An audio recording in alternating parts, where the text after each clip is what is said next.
الحمد لله رب العالمين والصلاة والسلام على سيد الأنبياء والمرسلين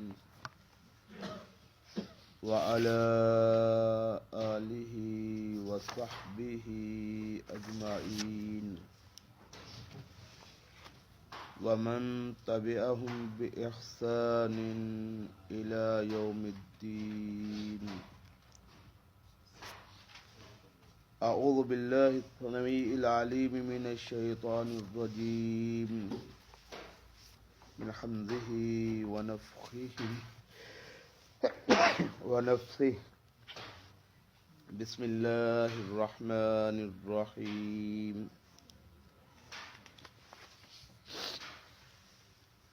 والسماء والطارق وما أدراك ما الطارق النجم الثاقب إن كل نفس لما عليها حافظ فلينظر الإنسان مما خلق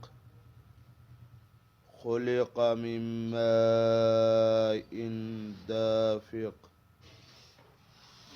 يخرج من بين الصلب والترائب إنه على رجعه لقادر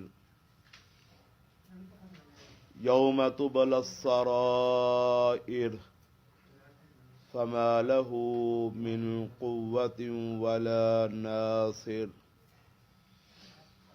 والسماء ذات الرجع والأرض ذات الصدع إنه لقول فصل وما هو بالهزل إنهم يكيدون كيدا وأكيد كيدا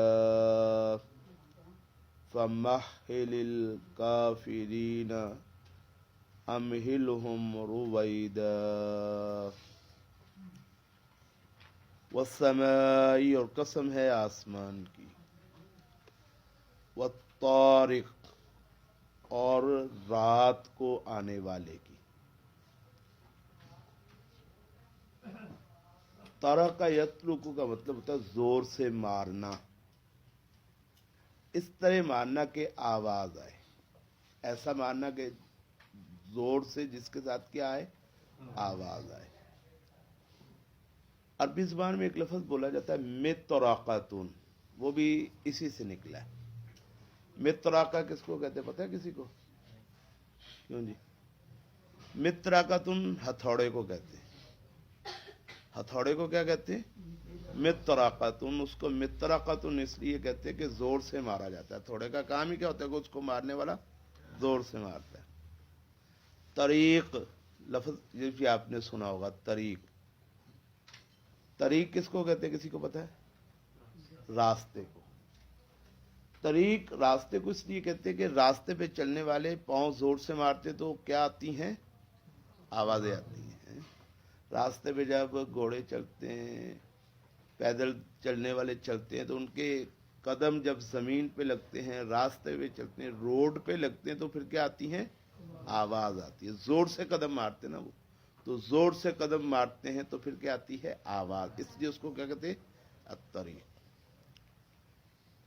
تو طارق کہتے ہیں رات کو آنے والے کو. کس کو کہتے ہیں؟ جو رات کو آتا ہے. دن کو بندہ آئے تو اکثر دروازہ کیا ہوتا ہے؟ کھلا ہوتا ہے.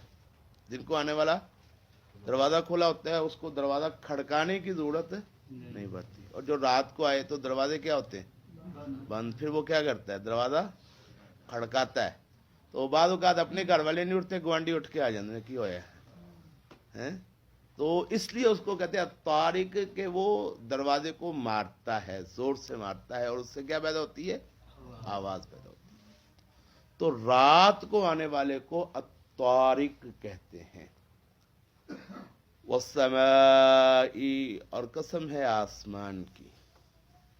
والطارق اور قسم ہے رات کو آنے والے کی، وما ادراک اور تجھے کس چیز نے معلوم کروایا، مطارق کہ وہ رات کو آنے والا کیا ہے، وہ رات کو آنے والا کیا ہے۔ تو کیا ہے وہ رات کو آنے والا، ہمیں کیا پتا ہے؟ تو اللہ نے بتا دیا خود، النجم الثاقب، ستارہ ہے چمکتا ہوا، النجم ستارہ، الثاقب چمکتا ہوا۔ تو النجم جو ہے یہ جنس کے لیے بولا جاتا ہے، الف لام جنس کے لیے۔ النجم مطلب جتنے بھی ستارے ہیں جو روشن ہوتے ہیں وہ سارے اس میں کیا ہیں، شامل ہیں۔ تو رات کو آنے والا کیا ہے، ستارہ ہے چمکتا ہوا۔ تو جتنے بھی ستارے ہیں جو روشن ہوتے ہیں ان کو کہتے ہیں نجم الثاقب، چمکتا ہوا ستارہ۔ تو آسمان کی قسم ہے اور رات کو آنے والے کی قسم ہے، اور رات کو آنے والا کیا ہے، چمکتا ہوا ستارہ۔ مطلب ہے کہ آسمان کی قسم اور آسمان میں جو چمکتے ہوئے ستارے ان سارے ستاروں کی قسم۔ ان کل نفس لما علیہا حافظ، ان نہیں ہے، کل نفس ہر جان، لما مگر، علیہا اس پر مقرر ہے، حافظ حفاظت کرنے والا، نگرانی کرنے والا۔ ہر جان پر اللہ نے نگرانی کرنے والا، اس کی حفاظت کرنے والا مقرر کر رکھا ہے۔ یہ آپ نے پیچھے بھی پڑھا ہے، سورۃ الانشقاق میں پڑھا ہوگا آپ نے، سورۃ الانشقاق،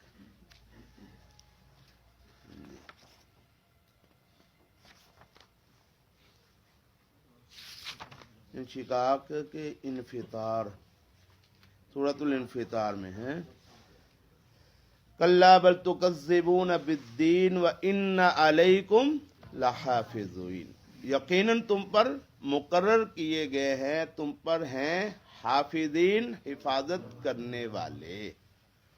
تو حفاظت کرنے والے کی ڈیوٹی دو ہوتی ہے، ایک ڈیوٹی یہ ہوتی ہے کہ آپ کو کوئی نقصان نہ پہنچا دے، یہ ڈیوٹی ہے، اور دوسری ڈیوٹی کہ وہ آپ کی کیا کرتا ہے، مانیٹرنگ بھی کر رہا ہوتا ہے۔ کیا کر رہا ہوتا ہے، مانیٹرنگ، آپ کی نگرانی بھی کر رہا ہوتا ہے۔ تو اللہ کہتا ہے ان کل نفس، نہیں ہے کوئی جان، لما مگر، علیہا اس پر مقرر ہے، حافظ حفاظت کرنے والا۔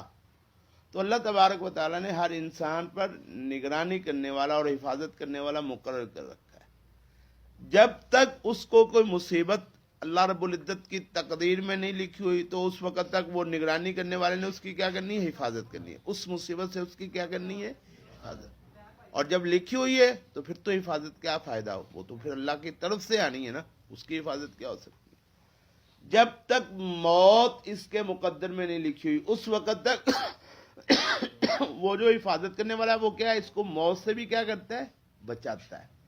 آپ نے دیکھا ہوگا بعض اوقات ایسے ہوتا ہے کہ بندہ سمجھتا ہے یار میں بڑا بچے ہیں موت، تو ہوتا ہے نا ایسے، ایک سیکنڈ کا فرق پڑ جاتا ہے، بندہ کہتا ہے یار ایک سیکنڈ کا فرق تھا ورنہ میں تے گیا سی، تو وہ گیا نہیں ہوتا، اصل میں کیا ہوتا ہے، فرشتہ اس کی نگرانی پر مقرر ہوتا ہے، حفاظت کرنے والا ہوتا ہے، وہ اس کی حفاظت کرتا ہے، کیونکہ ابھی اس کا ٹائم اللہ کی تقدیر میں نہیں آیا ہوتا، اللہ کے فیصلے میں اس کا ٹائم مقرر نہیں ہوتا، تو فرشتہ حفاظت کرتا ہے۔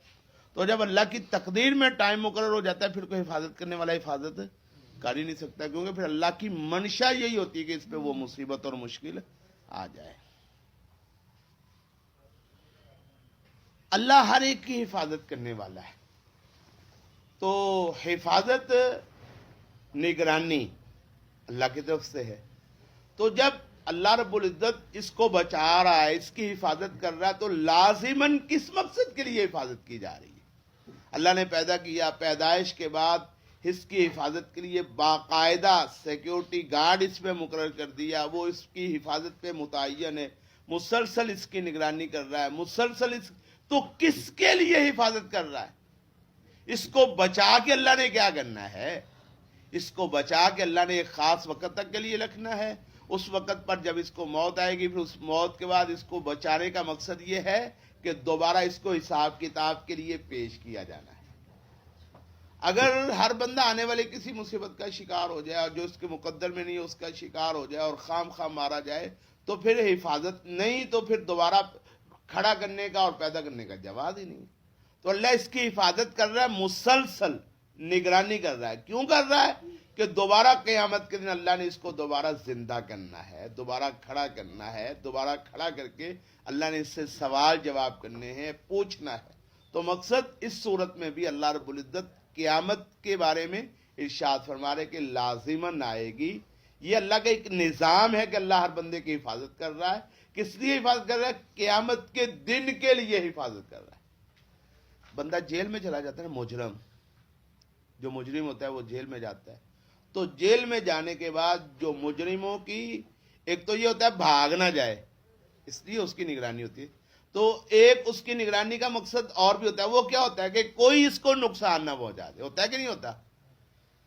بعض اوقات حکومت کچھ لوگوں کو اس لیے بھی پکڑتی ہے کہ ان کی سیکیورٹی کی پرابلم ہوتی ہے. کہتی ہے ہم نے اس لیے پکڑا کہ آپ کو کیا دے سکے، ہم آپ کی سیکیورٹی نہیں در سکتے، اس لیے آپ کو پکڑ لیا.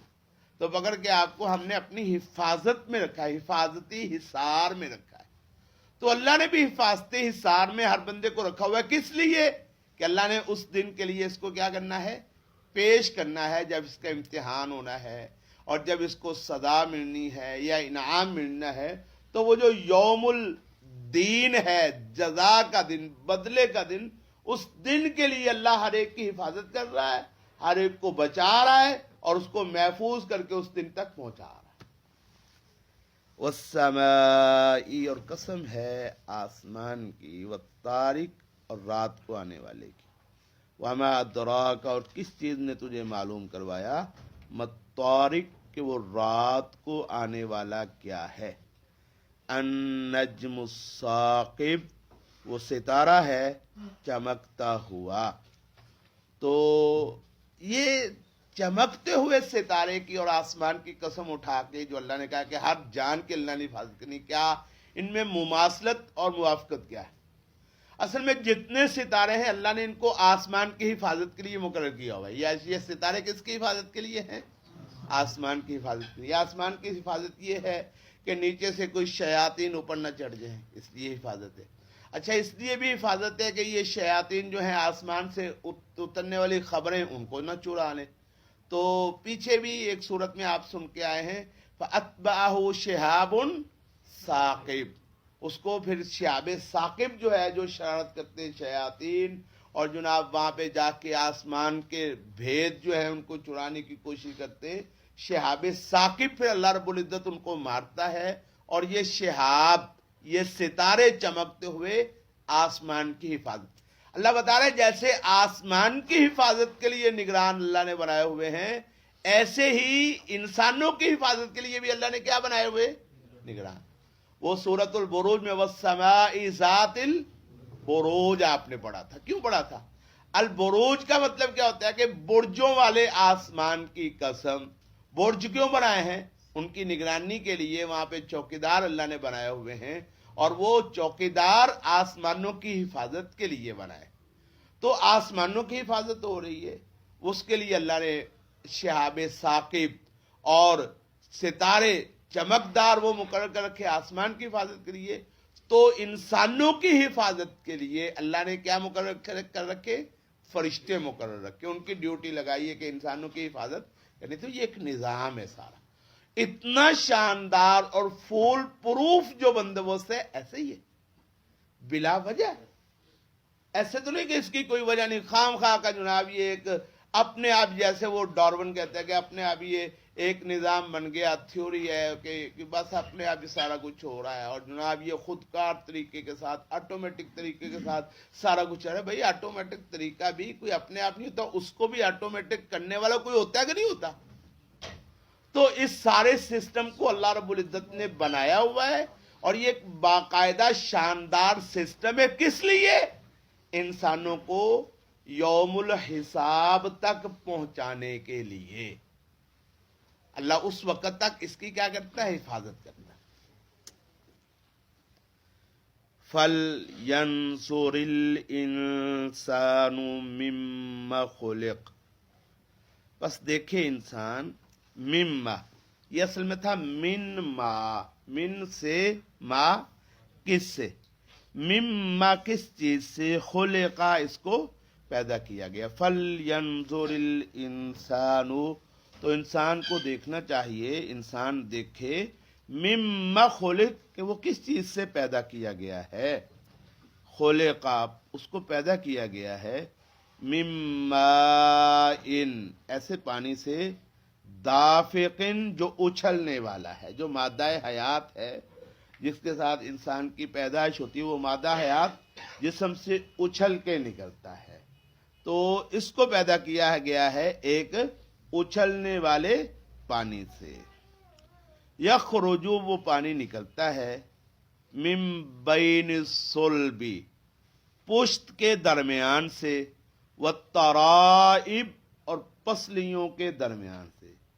پشت اور پسلیاں جو ہے، یہ ہے اصل میں منبع اس پانی کے نکلنے کا.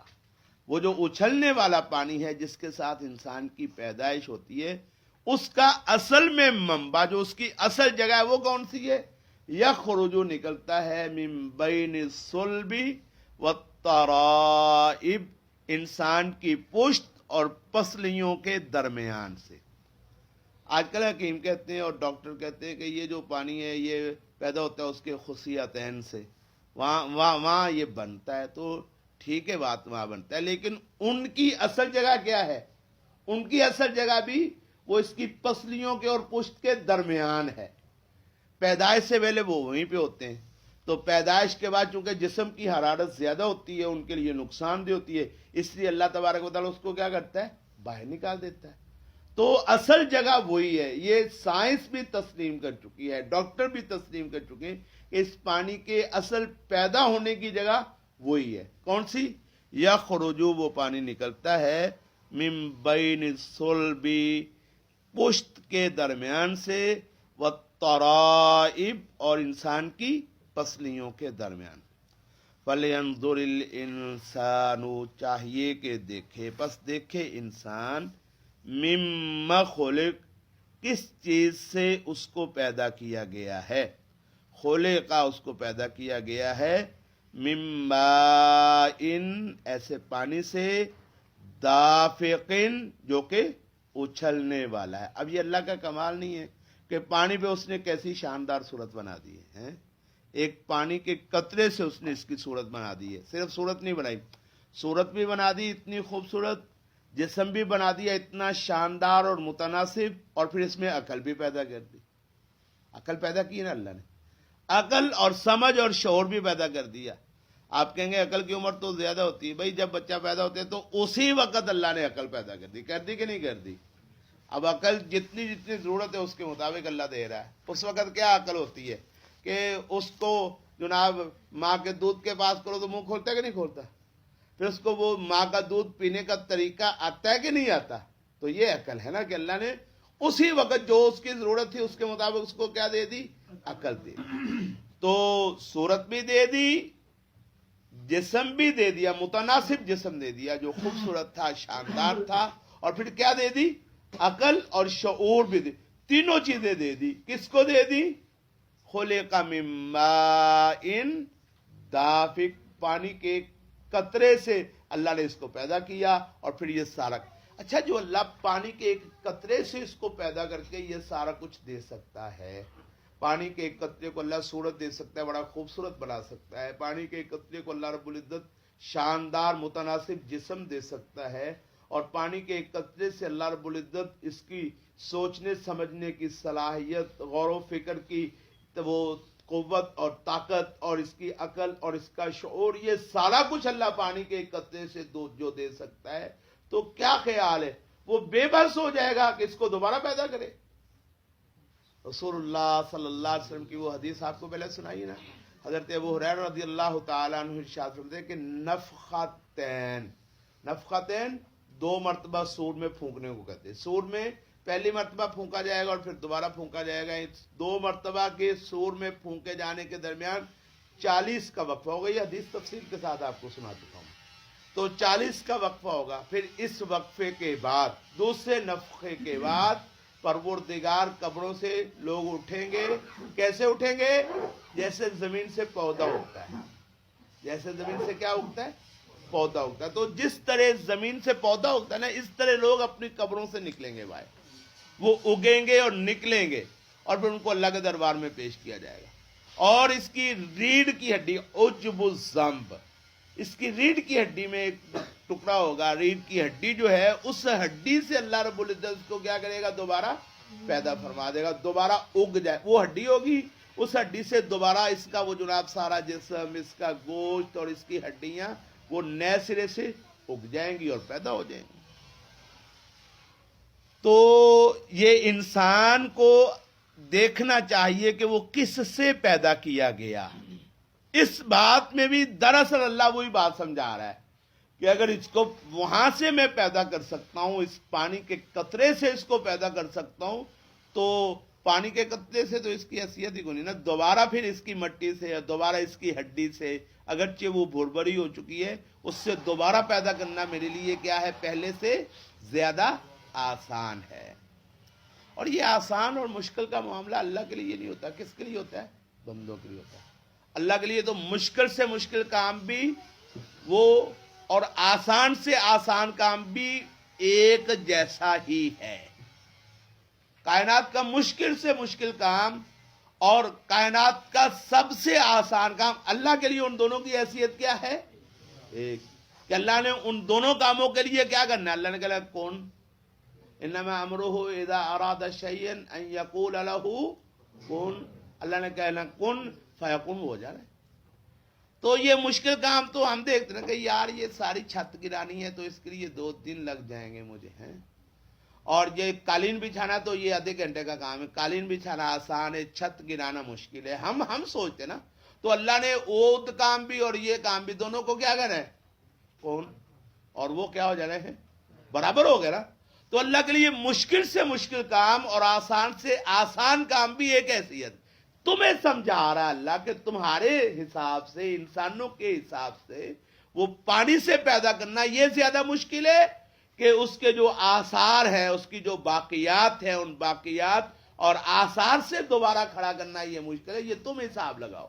تو ہم کیا سمجھتے ہیں؟ پانی سے پیدا کرنا مشکل. اللہ کہتے ہیں میں نے پیدا کیا ہوا ہے. وہ تو تم بھی مانتے ہو کہ میں نے پیدا کیا. جب وہ میں نے پیدا کیا ہوا تو اب دوبارہ اس کو نئے سرے سے بنانا وہ میرے لیے کوئی مشکل نہیں ہے. فَلْيَنْظُرِ الْإِنسَانُ، پس دیکھے انسان، مِمَّ خُلِقَ، کس چیز سے وہ پیدا کیا گیا ہے. خُلِقَ پیدا کیا گیا ہے، مِمَّ ان ایسے پانی سے، دافقن جو کہ اچھلنے والا ہے. یخرج، وہ پانی نکلتا ہے، من بین الصلب، اس کی پشت کے درمیان سے، والترائب، اور پسلیوں کے درمیان سے. آگے اللہ رب العزت نے یہ جو بات ہے نا، اس کا وہ جس مقصد کے لیے یہ بات تمہید کی ہے اس کا آگے مقصد بیان کرے. انہو، بے شک وہ اللہ تبارک و تعالی، علی رجعہ، اسے لوٹانے پر، اسے کس کو لوٹانے پر؟ انسان کو لوٹانے پر. اس کو پیدا کیا، پیدا کرنے کے بعد اس کی پہلی حالت آئے گی، یہ ختم ہو جائے گا. ختم ہونے کے بعد اس کو پھر زندگی کی طرف لوٹانے پر لقادر، البتہ کیا رکھنے والا ہے؟ قدرت رکھنے والا ہے، طاقت رکھنے والا ہے. انہو، بے شک وہ، علی رجعہ، اس کے لوٹانے پر، لقادر، البتہ قدرت رکھنے والا ہے، یقیناً قادر ہے، طاقت رکھنے والا ہے. کس دن لوٹائے گا؟ یوم، جس دن، تبل السرائر، کھولے جائیں گے بھید. یوم، جس دن، تبلا، بلا یبلو کہتے ہیں جانچ پڑتال کو. کس کو کہتے ہیں؟ حساب کتاب کو، جانچ پڑتال کو. جب حساب ہوتا ہے تو پھر چھپی ہوئی باتیں کیا ہوتی ہیں؟ نکل آتی ہیں، جس کا سب کو کسی کو پتہ بھی نہیں ہوتا کہ یہ کام کیا انہوں نے. جب حساب کرتا ہے نیب ہیں تو پھر وہ ساری کرتوتیں کیا ہوتی ہے؟ باہر آ جاتی ہے نا. تو نیب کے حساب کرنے سے اگر آ جاتی ہے تو اللہ کا حساب کرنا، اللہ اکبر، اس کا کوئی مقابلہ کر سکتا ہے؟ وہ تو بڑا ہی صاف سخت ہوگا. اللہ ہمیں اس سے محفوظ فرمائے. آزمائش کو کہتے ہیں, بلا یبلو کہتے ہیں آزمائش کو. وہ قرآن مجید میں اللہ رب العزت نے آزمائش پر بھی بولا نا, ابتلاء وَلَنَبْلُوَنَّكُمْ بِشَيْءٍ مِّنَ الْخَوْفِ وَالْجُوعِ وَنَقْصٍ مِّنَ الْأَمْوَالِ, ہم تمہاری آزمائش کریں گے خوف کے ساتھ بھوک. تو آزمائش اصل میں ہوتا ہے جانچ پڑتال کو کہتے ہیں آزمائش. جانچ پڑتال کے ساتھ بندے کی کیا ہوتی ہے, اس کو پریشانی لگتی ہے نا, تو آزمائش کے ساتھ بھی پریشانی لگتی ہے.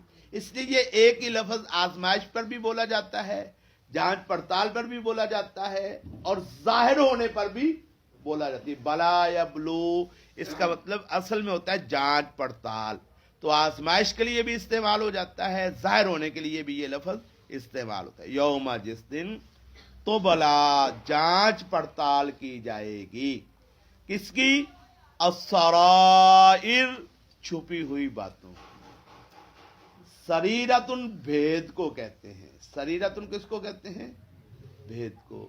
ہم میں سے ہر ایک کے دل میں کچھ نہ کچھ باتیں ہوتی ہیں جس کا اس کے سوا کسی اور کو پتہ نہیں ہوتی ہے نا ایسی باتیں. حتیٰ کہ بعض اوقات ہمارے اپنے رشتوں کے بارے میں, اپنے تعلقات والوں کے بارے میں, اپنے دوستوں کے بارے میں ایسی باتیں ہوتی ہیں کہ ہم ڈر رہے ہوتے ہیں کہ اگر اس جو میرے دل میں اس کے بارے میں بات نہیں, اس کو پتہ چل گیا تو پھر خیر پھر نہیں ہے. اس کو کہتے ہیں سریرتن, راز, بھید. تو دنیا میں تو پتہ نہیں چلتا جب تک بندہ خود نہ بتائے. تو اس وقت کیا ہوگا؟ یوم جس دن تو بلا ظاہر کیے جائیں گے, جانچ پڑتال کی جائے گی. السرائر کس چیز کی؟ چھپی ہوئی باتوں کی. بے شک اللہ تعالیٰ اس کو علی رجعہ اس کے لوٹانے پر لقادر البتہ قدرت رکھنے والا ہے. تو کس دن قدرت رکھنے والا ہے؟ کس دن لوٹانے والا ہے؟ یوم جس دن تو بلا السرائر بھید ظاہر کر دیے جائیں گے, جانچ پڑتال کی جائے گی, حساب کتاب. اللہ کہے گا بھائی لاؤ اب دیکھو ذرا اس کے دل میں کیا کیا باتیں تھیں, نکالو ذرا. نکل آئیں گے. پھر اللہ کہے گا دیکھو اب یہ اس کی باتیں جو ہیں ان کی جانچ پڑتال کرو, ان کا حساب کتاب کرو, نیکی ہے کہ گناہ ہے, اچھی باتیں ہیں کہ بری باتیں ہیں, یا سارا کچھ کیا کرو, حساب کتاب کرو. فما لہو تو نہیں ہوگی اس کے پاس, ما نہیں, فما تو نہیں ہوگی, لہو اس بندے کے پاس, من قوتن کوئی طاقت, ولا ناصر اور نہ کوئی مددگار. نہ کوئی, دنیا میں بندہ پکڑا جائے تو چھوٹ جاتا ہے. کس کی بنیاد پہ چھوٹتا ہے؟ اپنی طاقت کی بنیاد پہ چھوٹ جاتا ہے. یا وہ اتنا تگڑا ہوتا ہے کہ پکڑا جاتا ہے تو پکڑنے کے باوجود اس کے پاس طاقت اتنی ہوتی ہے, تعلقات اتنے ہوتے ہیں, قوت اتنی ہوتی ہے کہ سب کے علی الرغم وہ اپنی قوت کے ساتھ کیا کرتا ہے, سب دیکھتے رہ جاتے ہیں اور وہ چھوٹ کے نکل جاتا ہے. ہوتا ہے نا ایسے, قوت ہوتی ہے. اور دوسری چیز جو بندے کو چھڑاتی ہے وہ ہے مددگار. کوئی نہ کوئی مددگار آ جاتا ہے, اس کو بچانے والا آ جاتا ہے. کبھی کوئی آ جاتا ہے, کبھی کوئی آتا ہے. تو دنیا میں قوت وہ چھڑاتی ہے بندے کو پھنسنے پر, یا اس کو چھڑاتا ہے کوئی نہ کوئی اس کا مددگار اور نصرت کرنے والا اس کو چھڑاتا ہے. اللہ کہتا ہے جس دن بھید ظاہر کیے جائیں گے نا, چھپی ہوئی باتوں کو کھولا جائے گا, جانچ پڑتال کی جائے گی, اس دن چھڑانے والی شے کو نہیں ہوگی. یا قوت سے بندہ چھوٹ جاتا ہے تو قوت بھی نہیں ہوگی, یا چھوٹ جاتا ہے کسی مددگار کے ساتھ تو اس دن کوئی مددگار بھی نہیں ہوگا. انہو بے شک وہ اللہ تبارک و تعالی علی رجعہ اسے لوٹانے پر لقادر البتہ قدرت رکھنے والا ہے, یقیناً طاقت رکھنے والا ہے, قوت رکھنے والا ہے. کس دن لوٹانے پر قوت رکھنے والا ہے؟ یوم جس دن تو بل السرائر بھید ظاہر کیے جائے, چھپی ہوئی باتوں کی جانچ پڑتال کی جائے گی اس دن. فما لہو تو نہیں ہوگی اس کے پاس, من قوت کوئی قوت, کوئی طاقت نہیں ہوگی جو اللہ کے پکڑے ہوئے کو کیا کرے, چھڑا سکے. ولا ناصر اور نہ کوئی مددگار ہوگا کہ جس کا اللہ پہ اتنا وہ روب ہو، اتنا کنٹرول ہو اور اتنا اس کا اثر و رسوخ ہو کہ وہ چھڑا سکے. نہ کوئی قوت ہوگی نہ کوئی مددگار ہوگا. والسمائی، قسم ہے آسمان کی، ذات الرجعی، جو بار بار بارش برسانے والا ہے. بارش ایک مرتبہ آتی ہے، پھر آتی ہے، پھر آتی ہے، پھر آتی ہے، تو بارش بار بار لوٹ کے آتی ہے، بار بار لوٹ کے آتی ہے. یہ ایک سرکل ہے، باقاعدہ بارش کا ایک سرکل ہے. یہ بچے جو پڑھتے ہیں اسکولوں میں وہ بھی جانتے ہیں، سائنس پڑھنے والے دوسرے لوگ بھی جانتے ہیں کہ بارش باقاعدہ، بالکل سادہ سی بات ہے. بارشیں کیسی آتی ہیں؟ جب وہ گرمی ہوتی ہے یا پانی جو ہوتا ہے سمندروں میں، وہ پانی بخارات بنتا ہے، بخارات بن کے وہ پانی اڑ جاتا ہے. پھر اڑنے کے بعد جب بادلوں پہ وہ پانی بوجھل ہو جاتا ہے تو پھر بادل کیا کرتے ہیں؟ اس پانی کو زمین پہ پھینک دیتے ہیں. وہ پھر زمین پہ آتا ہے، زمین پہ آنے کے بعد پھر وہ ندی نالوں کے ذریعے کہاں جاتا ہے؟ اسی سمندر میں جاتا ہے. پھر اسی سمندر سے دوبارہ وہ پانی اڑتا ہے، پھر اڑ کے دوبارہ کیا بنتا ہے؟ تو ایک سرکل ہے نا باقاعدہ، جو مسلسل چل رہا ہے، سائیکل ہے جو چل رہا ہے. تو بار بار آنے والی چیز کو رج کہتے ہیں. والسمائی، اور قسم ہے آسمان کی، ذات الرجعی، جو بارش بار بار برسانے والا ہے. ایک مرتبہ آتی بارش آتی ہے، موسلادھار آتی ہے، پھر کچھ دیر رک جاتی ہے، پھر آتی ہے، پھر آتی ہے، پھر رک جاتی ہے. یہ بارش بار بار برستی ہے. اس کا پورا یہ سرکل جو ہے یہ مسلسل کام کر رہا ہوتا ہے. بار بار وہ جناب پانی سمندر میں جا رہا ہوتا ہے، سمندر سے بخارات بن کے اڑ رہا ہوتا ہے، اڑنے کے بعد کیا بن رہا ہوتا ہے؟ بارش کی صورت میں برس رہا ہوتا ہے. والسمائی، قسم ہے آسمان کی، ذات الرجعی، جو بار بار بارش برسانے والا ہے. والارض، قسم ہے زمین کی، اور قسم ہے زمین کی، ذات الصدعی، جو پھٹ جانے والی ہے. زمین کیا ہوگا پھر؟ یہ آسمان بھی پھٹ جائے گا اور زمین بھی پھٹ جائے گی. قیامت کے موقع پر جب اللہ کی طرف سے حکم آئے گا، نفخہ ہوگا، سور میں پھونکا جائے گا، تو زمین ساری کیا ہو جائے گی؟ پھٹ جائے گی. پھٹنے کے بعد پھر چٹیل میدان ہو جائے گی. یہ تو آپ پڑھ چکے نا. والسمائی، قسم ہے آسمان کی، ذات الرجعی، جو بار بار بارش برسانے والا ہے. والارض، اور قسم ہے زمین کی، ذات الصدعی، جو پھٹنے والی ہے. تو یہ دو قسمیں اٹھا کے اللہ جواب کیا دے رہا ہے؟ انہو، بے شک وہ، انہو، بے شک وہ، لقول، البتہ ایسی بات ہے، فصل، جو دو ٹوکے، فیصلہ کن بات ہے. یقیناً وہ فیصلہ کن بات ہے. کون سی بات فیصلہ کن ہے؟ قیامت. پیچھے تذکرہ قیامت کا ہو رہا نا، تو قیامت ہی مراد ہے. اس سے بعض لوگوں نے کہا کہ اس سے مراد قرآن مجید بھی ہے، کہ قرآن فیصلہ کن بات ہے. یہ بھی ٹھیک ہے، قرآن واقعات میں فیصلہ کن ہے نا، لیکن وہ جو سیاق و سباق ہے اس سے مراد وہ کیا سمجھ آ رہی کہ اس سے مراد کیا؟ لقول فصل، قیامت آنے والی ہے. یہ جو اللہ کی بات ہے، یہ بات کیا ہے؟ برحق قول ہے. انہو، بے شک یہ بات، لقول، ایسی بات ہے، فصل، جو دو ٹوک ہے، جو برحق ہے، جس میں کوئی شک و شبہ نہیں ہے. وما ہوا، اور نہیں ہے یہ بات، بالحزل، مذاق. یہ بات مذاق نہیں ہے، کیونکہ بات کرنے والا کون ہے بھائی؟ اللہ. تو اللہ رب العزت مذاق نہیں کرتا. مذاق کون کرتا ہے؟ جاہل لوگ مذاق کرتے ہیں. وہ قوم تھی نا حضرت موسیٰ علیہ السلام کی، جب سورۃ بقرہ میں آپ لوگوں نے شاید واقعہ سنا ہوگا، جب قتل ہو گیا اور انہوں نے موسیٰ علیہ السلام سے کہا کہ موسیٰ یہ جو ہے ہم قتل ہو گیا تو اب کیا کریں؟ موسیٰ نے کہا گائے کو ذبح کرو. سنا آپ نے واقعہ؟ تو گائے انہوں نے کہا پھر کیسی ہو؟ موسیٰ علیہ السلام نے فرمایا ایسی ہو. پھر پوچھتے ہیں کیسی ہو؟ پھر کہا ایسی ہو. انہوں نے کہا موسیٰ تم مذاق تو نہیں کر رہا ہمارے ساتھ؟ تو موسیٰ علیہ السلام نے فرمایا اعوذ باللہ ان اکون من الجاہلین، میں اللہ کی پناہ مانگتا ہوں کہ میں کن سے ہو جاؤں؟ جاہلوں سے ہو جاؤں. تو کیا مطلب اس بات کا؟ جو مذاق کرتے وہ کون ہوتے ہیں؟ پڑھے لکھے لوگ مذاق، دانا اور سمجھدار لوگ مذاق نہیں کرتے. ایک ہوتا ہے مذاق کرنا اور ایک ہوتا ہے مزاح کرنا. مزاح کرنا کسی بات سے ایسا پہلو نکالنا جو آدمی کی طبیعت کے لیے اچھا لگے، وہ وہ پڑھے لکھے لوگ بھی کر لیتے. ٹھٹھا نہیں, مخول نہیں اڑاتے خام خواہ.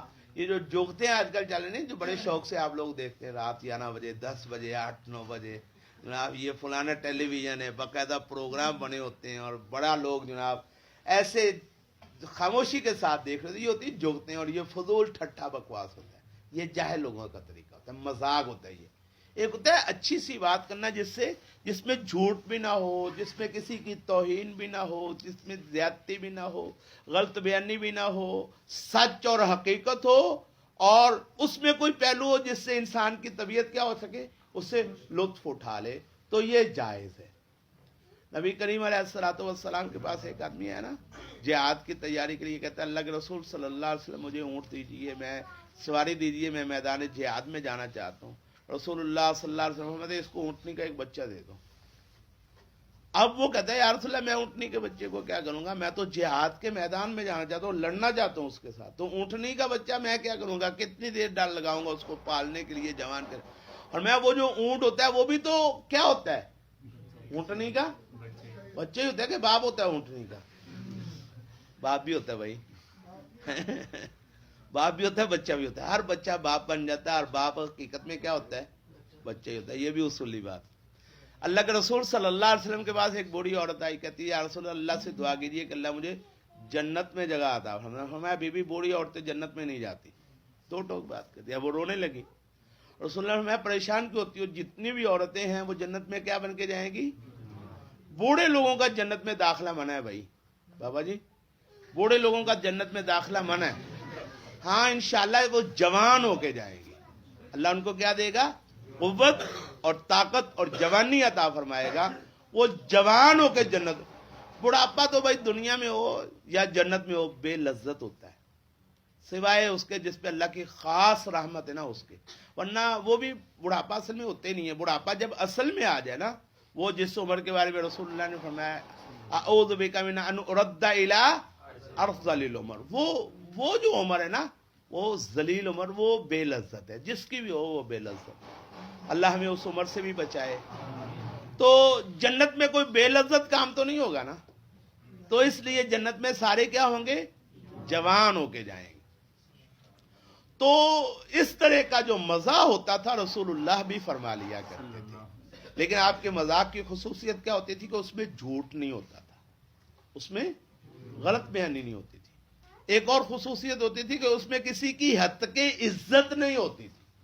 نبی کریم علیہ الصلوۃ والسلام کے مزاح میں کسی کی عزت کی توہین, ہم لوگ مزاح کرتے ہیں تو اس میں کیا ہوتا ہے, اگلے کو ذلیل کیا جاتا ہے. یہ جو میں نے نام لیا پہلے پروگرامز کا, اور جناب بڑے شوق سے لوگ سنتے ہیں, اس میں بھی جس پہ جگت لگائی جا رہی ہوتی ہے اس کو کیا کیا جا رہا ہوتا ہے, دراصل بکری گالے کو ان کو پیسے ملتے ہیں وہ محسوس ہی نہیں کرتے. ایسے ہی نا, وہ محسوس, کیونکہ ان کو پتا ہے پیسے ملنے. تو آج کل دور ہے پیسے کی قدر ہے, بندے کی قدر ہی کو نہیں. پیسے ملتے ہیں ٹھیک ہے, جوتیاں مار لو پاویں, وہ محسوس نہیں کرتے. ورنہ وہی بات ان کو عام زندگی میں کوئی کرے برداشت کریں گے وہ. تو نبی کریم علیہ الصلوۃ والسلام کے مذاق میں یہ دو خصوصیات ہوتی تھی کہ وہ ایک خصوصیت تھی اس میں غلط بیانی نہیں ہوتی تھی, دوسری خصوصیت تھی اس میں کسی کی توہین اور حد کے عزت نہیں ہوتی تھی. یہ دو خصوصیات تھی رسول. تو یہ جائز ہے. یہ جو ہزل ہوتا ہے نا, وما ہوا بالہزل, یہ کوئی مذاق نہیں ہے. ہزل وہ ہوتا ہے جس میں کیا ہو, جھوٹ ہو, جس میں کیا ہو, انہ لقول فصل. یہ جو اللہ کی بات ہے دو ٹوک ہے. وما ہوا بالہزل مذاق نہیں ہے. کیا مطلب کہ اس میں جھوٹ کا کوئی شائبہ نہیں ہے. مذاق جاہل لوگ کرتے ہیں, اور سچ جو ہے وہ پڑھے لکھے دانا اور سمجھدار باشعور لوگ بولتے ہیں. انہو بے شک وہ, یعنی قیامت کے بارے میں اللہ کا فیصلہ کہ وہ آنے والی ہے. انہو علی رجعہ لقادر, یہ جو قول ہے نا, انہو علی رجعہ لقادر, یہ قول, انہو بے شک یہ, لقول فصل, دو ٹوک بات ہے, فیصلہ کن بات ہے اللہ کی. وما ہوا, اور نہیں ہے یہ, بالحزلی, ہزل, جھوٹ, مذاق نہیں. رسول اللہ کی ایک حدیث بھی ہے, نبی کریم علیہ الصلوۃ والسلام نے فرمایا ثلاث جدہن جدن وحزلہن جدن، حزل نہیں وحزلہن جدن، ثلاثن تین چیزیں ایسی ہیں، جدہن جدن ان کی سنجیدگی ہے، وحزلہن جدن اور ان کا مذاق بھی کیا ہے، سنجیدگی ہے۔ النکاح والطلاق والرجعۃ، نکاح کرنا اور طلاق دینا اور رجوع کرنا، یہ تین چیزیں کیا ہیں؟ اگر کوئی سنجیدگی کے ساتھ یہ کہہ دے تب بھی وہ سنجیدگی کا فیصلہ ہوگا، اور اگر کوئی مذاق کے ساتھ کہہ دے پھر بھی کیا ہے، پھر بھی یہ کہہ کہ نہیں چھوڑ میں تو مذاق ہی طلاق دیتی تھی، ہو جانی ہے۔ تو یہ نہیں ہونا کہ جی ڈرامے میں یہ جو ہوتا ہے آج کل، یہ جو ہوتا ہے نکاح ہو جاتے جھوٹو جھوٹ ہی، تو بھائی جھوٹو جھوٹ نہیں، وہ ہو جاتے ہیں، اللہ معاف کرے، اور پھر طلاق دے دیتے جھوٹو جھوٹ ہی ڈرامے میں، تو وہ جو طلاق ہے وہ بھی کیا ہوتی ہے، اگر اپنی بیوی کو دی ہے تو پھر کیا ہو جائے گی، ہو جائے گی، اور کسی کی بیوی کو دی ہے تو وہ تو بکواس ہے نا، ویسے ہی جھوٹ ہے، تو وہ بھی ہو جائے گی۔ تو تین چیزیں، نکاح، طلاق اور رجوع، فرمایا یہ اگر کوئی سنجیدگی میں یہ تین کام کرے پھر بھی سنجیدہ شمار کیے جائیں گے، اور اگر کوئی مذاق میں یہ کام کرے، بعد میں کہہ رہی مذاق کے ساتھ میں کر رہا تھا، تو وہ بھی مذاق اس کا مانا جائے گا، پھر بھی کیا ہوگی، سنجیدگی ہوگی۔ تو یہاں بھی وہاں بھی اس حدیث میں بھی لفظ کون سا استعمال ہوا ہے، حزل۔ انہو بے شک وہ، لقول البتہ بات ہے، فصل دو ٹوک، فیصلہ کن بات ہے، یعنی قیامت آنے والی ہے۔ وما ہوا اور نہیں ہے وہ، بالحزلی مذاق تو ہرگز نہیں ہے۔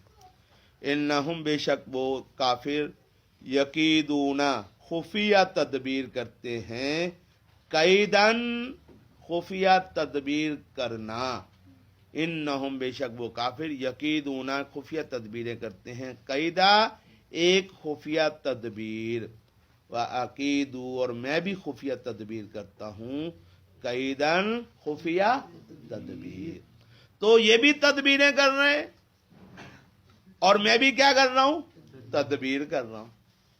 کیا شاندار یہ ترجمہ ہے۔ پرانے ترجمے جو ہے نا ان میں لکھا ہوا ہے مکر، وَيَمْكُرُونَ وَيَمْكُرُ اللَّهُ، وہ بھی مکر کرتے ہیں، اللہ بھی کیا کرتا ہے، مکر کرتا ہے۔ اچھا پرانے ترجمے میں یہ لکھا ہوتا ہے، ہمارے لوگ پریشان ہو جاتے ہیں، جی اللہ پہ مکر کا الزام لگ رہا ہے اور یہ اللہ کی کیا ہے، توہین ہوتی۔ تو بھئی تدبیر اور مکر تقریباً ملتی جلتی چیز ہے، تو یہ تدبیر کرنا یہ اللہ رب العزت کی کیا ہے، یہ اللہ کی صفات میں سے ایک صفت ہے، وہ بھی خفیہ تدبیریں کرتے ہیں اور اللہ بھی کیا کرتا ہے، خفیہ تدبیر کرتے ہیں۔ انہم یقیدون بے شک وہ کافر تدبیر کرتے ہیں، خفیہ، قیدن ایک تدبیر کرنا، وعقید اور میں بھی خفیہ تدبیر کرتا ہوں، قیدا ایک خفیہ تدبیر۔ تو پھر اے نبی صلی اللہ علیہ وسلم آپ جلدی نہ کریں، جلدی نہ کریں، فٹافٹ فیصلہ نہ کریں کہ یا اللہ اب ان پہ عذاب کیوں نہیں آ رہا۔ ہمارے بھی کچھ لوگ جلد باز ہوتے نا، تھوڑی سی کسی کے ساتھ جھگڑا ہو جائے تو فوراً یا اللہ میں تیرا بندہ دے، تو انہوں گرک کیوں نہیں کرتا پیا ہونا، تو اللہ تیرا پابند ہے بھائی۔ تو یہ جو جلد بازی ہے یہ مناسب نہیں ہے۔ انہم بے شک وہ کافر، یقیدون خفیہ تدبیر کرتے ہیں، قیدا ایک خفیہ تدبیر، وعقید اور میں بھی خفیہ تدبیر کرتا ہوں، قیدا ایک خفیہ تدبیر۔ تو آگے اللہ کی حکمت کیا ہے، اللہ کی تدبیر کا فیصلہ کیا ہے، وہ فیصلہ آگے بتا رہا ہے۔ فمحل، اے نبی صلی اللہ علیہ وسلم آپ مہلت دیں، الکافرین کافروں کو، امہلہم ان کو مہلت دے دیں، رویدا تھوڑی سی، ان کو تھوڑی سی کیا دے دے بھائی، کوئی 1000 سال بھی جی لے گا تو وہ بھی آخرت کے مقابلے میں کیا ہے، تھوڑا۔ وما الحیات الدنیا الا متاع الغرور، ایک جگہ میں متاع قلیل بھی ارشاد فرمایا، دنیا کیا ہے، تھوڑا سا سامان ہے، تو یہ کوئی 1000 سال کوئی 2000 سال جی لے پھر بھی تو موت ہے نا، اور جس کے بعد کوئی نہ کوئی اینڈ ہو وہ کیا ہوتا ہے، تھوڑا ہوتا ہے، زیادہ تو وہ ہوتا ہے جس کے بعد کوئی انتہا نہ ہو وہ زیادہ ہوتا ہے نا، جس کی انتہا ہو وہ تھوڑا ہوتا ہے، جتنا مرضی ٹائم ہو جائے۔ تو اللہ کی تدبیر کیا ہے کہ ان کو قیامت کے دن تک کیا دے دے، مہلت دے دیں۔ رسول اللہ صلی اللہ علیہ وسلم کی حدیث ہے کہ اللہ تبارک و تعالیٰ سے زیادہ تکلیف پہ صبر کرنے والا کوئی نہیں ہے۔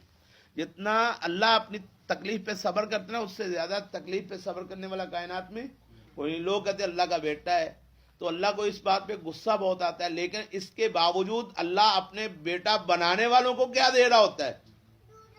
کھانا دے رہا ہوتا ہے. دے رہا ہوتا ہے کہ نہیں دے رہا ہوتا بھائی؟ دنیا میں ان کو سانس لینے کی مہلت بھی دے رہا ہوتا ہے, دنیا میں زندگی کی مہلت بھی دے رہا ہوتا ہے, مال دولت بھی دے رہا ہوتا ہے, دنیا کا کھانا بھی دے رہا ہوتا ہے, پینا دے رہا ہوتا ہے نا. تو رسول اللہ میں جتنا اللہ تکلیف پہ صبر کرنے والا ہے اتنا کوئی زیادہ صبر کرنے والا. تو اللہ رب العزت کی منشا یہ ہے کہ ان کو کیا دے دو؟ مہلت دے دو, تاکہ جب میرے پاس آئیں گے پھر میں ان کے ساتھ نپٹ لوں گا.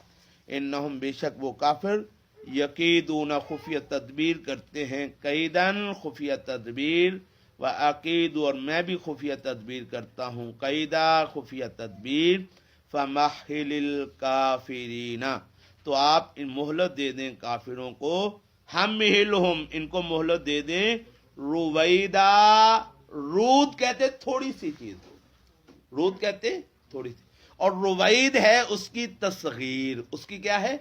تصغیر, تھوڑی سے بھی تھوڑی چیز, تھوڑی سے بھی. تو آخرت کے مقابلے میں دنیا تو تھوڑی سے بھی تھوڑی ہے نا. فمحل الکافرین تو آپ مہلت دے دیں ان کافروں کو, امہلہم ان کو مہلت دے دیں, رویدہ انتہائی تھوڑی سی مہلت, انتہائی تھوڑی سی, موت تک ان کی مہلت ہے. اس کے بعد پھر کیا شروع ہو جائے گی؟ پھر میری تدبیر شروع ہو جائے گی اور میری پکڑ شروع ہو جائے گی. والسماء قسم ہے آسمان کی, والطارق اور رات کو آنے والے کی, وما ادراک اور تجھے کس چیز نے معلوم کروایا ہے, مطارق وہ رات کو آنے والا کیا ہے, النجم الثاقب چمکتا ہوا ستارہ ہے, ان کل نفس لما علیہا حافظ نہیں ہے کوئی جان مگر اس پر مقرر ہے ایک حفاظت کرنے والا. فَلْيَنْظُرِ الْإِنسَانُ مِمَّا خُلِقَ چاہیے کہ دیکھے, پس دیکھے انسان کس چیز سے وہ پیدا کیا گیا ہے. خُلِقَ مِن مَّاءٍ دَافِقٍ وہ پیدا کیا گیا ہے ایک اچھلنے والے پانی سے. یخرج من بین الصلب والترائب جو نکلتا ہے پشت اور پسلیوں کے درمیان سے. انہو بے شک وہ اللہ تعالی علی رجعہ اس انسان کو لوٹانے پر, مرنے کے بعد اس کو زندگی کی طرف لوٹانے پر, لقادر البتہ قدرت رکھنے والا ہے. کس دن؟ جس دن تبل السرائر جانچ پڑتال کی جائے گی چھپی ہوئی باتوں کی. فما لہ من قوت ولا ناصر تو نہیں ہوگی اس کے پاس کوئی قوت اور نہ ہوگا کوئی مددگار. والسماء ذات الرجع اور قسم ہے آسمان کی جو بار بار بارش برسانے والا ہے. والارض ذات الصدع اور قسم ہے زمین کی جو پھٹنے والی ہے. انہو بے شک وہ لقول فصل ایسی بات ہے جو دو ٹوک ہے, فیصلہ کن ہے. وما ہوا بالحزل اور نہیں ہے یہ کوئی مذاق. انہم یقیدون کیدا بے شک وہ خفیہ تدبیر کرتے ہیں ایک خفیہ تدبیر. وعقید اور میں بھی خفیہ تدبیر کرتا ہوں, قیدا ایک خفیہ تدبیر. فمحل الکافرین امہلہم رویدا تو آپ مہلت دے دیں کافروں کو, مہلت دیں ان کو تھوڑی سی.